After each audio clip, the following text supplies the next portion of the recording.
Hello everyone.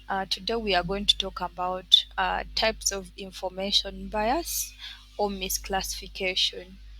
The first type we have recall bias.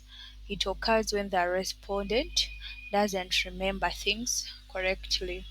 For example, you're being interviewed by the researcher, but you don't remember some of the things which happened to you in the past, and it can also be due to our selective memory as human beings, where you attach the situation which is happening to you in the present to something which happened to the past. So it is a selective memory by default, where you may find there are other factors in the past which may have contributed to your current situation, but for you, you decide to remember a few things which could have influenced your current situation.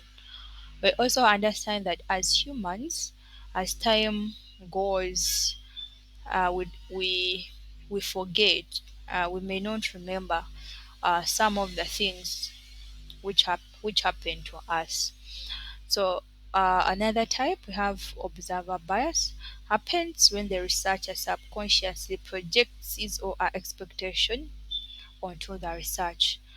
Um, for example, when a researcher unintentionally influences the responses of the participant. For example, when your supervisor asks you to uh, assess his or her impact to the progress of the organization. So your responses will be unintentionally influenced by your supervisor, which results into observer bias. Then we have measurement bias. Measurement bias um, is due to faulty equipment. For example, when you have a faulty weighing scale, um, measurement bias can be differential or non-differential. In differential bias, uh, let me give an example. You're conducting a study, you have two weighing scales. One is adding 5 kilograms to every participant, another is adding 10 kilograms to every participant. So it will result into differentiation bias. And then non-differential bias, when you have two weighing scales in your study, but both of them are adding 5 kilograms to every participant. So it results into non-differential bias. So we also have reporting bias or observer bias. It's close to observer bias. It happens when participants report what they think the investigator wants to hear, and it is common in studies of beliefs and attitudes. For example, when the investigator is unintentionally uh, influencing the responses of the study participants, as the example I've given previously. So we also have surrogate bias, occurs when information is picked from surrogate rather than actual participant.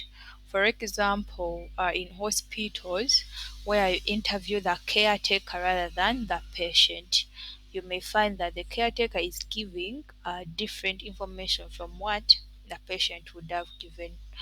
Another type is surveillance bias. It occurs when exposed group is monitored more than the control group. For example, in experimental studies like randomized control trials, um, where the people or the participants in the intervention group are monitored more than the participants who are not in the intervention group, which results into surveillance bias. Thank you so much for listening. Subscribe to my YouTube channel. More videos are coming up. Our next video will be about confounders and interaction. Thank you.